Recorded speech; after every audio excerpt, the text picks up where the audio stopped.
For I rejoiced greatly when the brethren came and testified of the truth that is in thee, even as thou walkest in the truth. The truth was in Gaius, and Gaius walked in the truth. If the first had not been the case, the second could never have occurred, and if the second could not be said of him, the first would have been a mere pretense.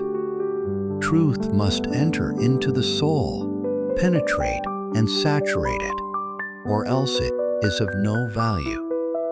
Doctrines held as a matter of creed are like bread in the hand, which ministers no nourishment to the frame, but doctrine accepted by the heart is as food digested, which, by assimilation, sustains and builds up the body.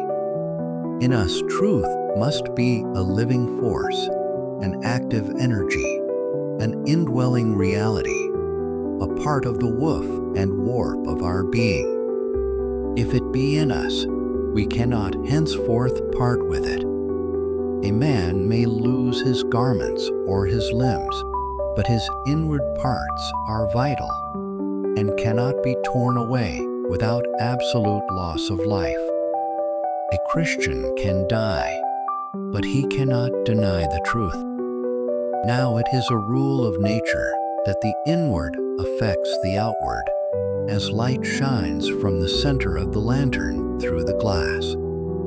When, therefore, the truth is kindled within, its brightness soon beams forth in the outward life and conversation. It is said that the food of certain worms colors the cocoons of silk which they spin. And just so, the nutriment upon which a man's inward nature lives gives a tinge to every word and deed proceeding from him.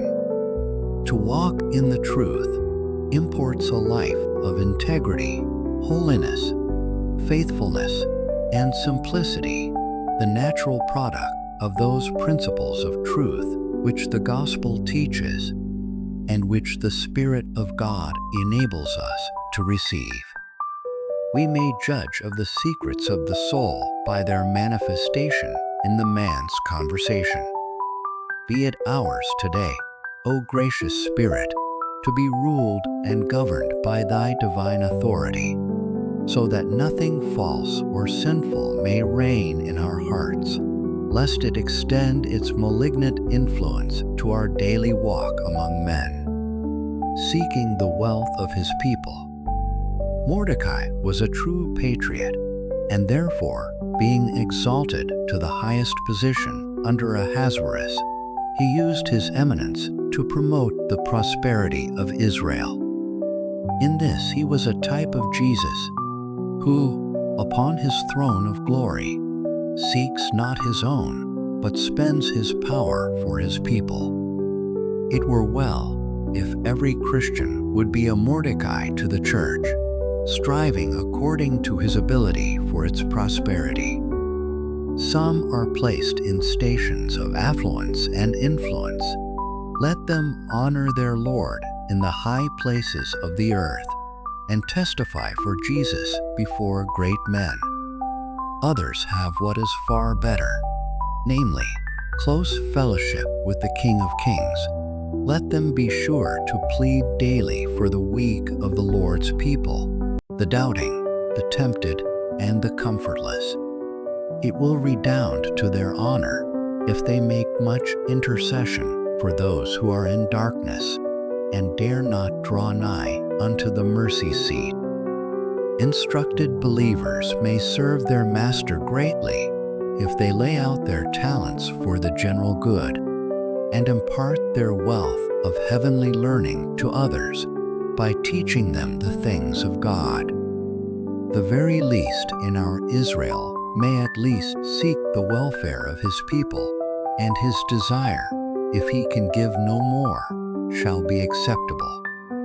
It is at once the most Christ-like and the most happy course for a believer to cease from living to himself.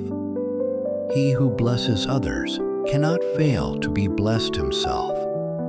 On the other hand, To seek our own personal greatness is a wicked and unhappy plan of life. Its way will be grievous, and its end will be fatal. Here is the place to ask thee, my friend, whether thou art to the best of thy power seeking the wealth of the church in thy neighborhood. I trust thou art not doing it mischief by bitterness and scandal, nor weakening it by thy neglect. Friend, unite with the Lord's poor, bear their cross, do them all the good thou canst, and thou shalt not miss thy reward.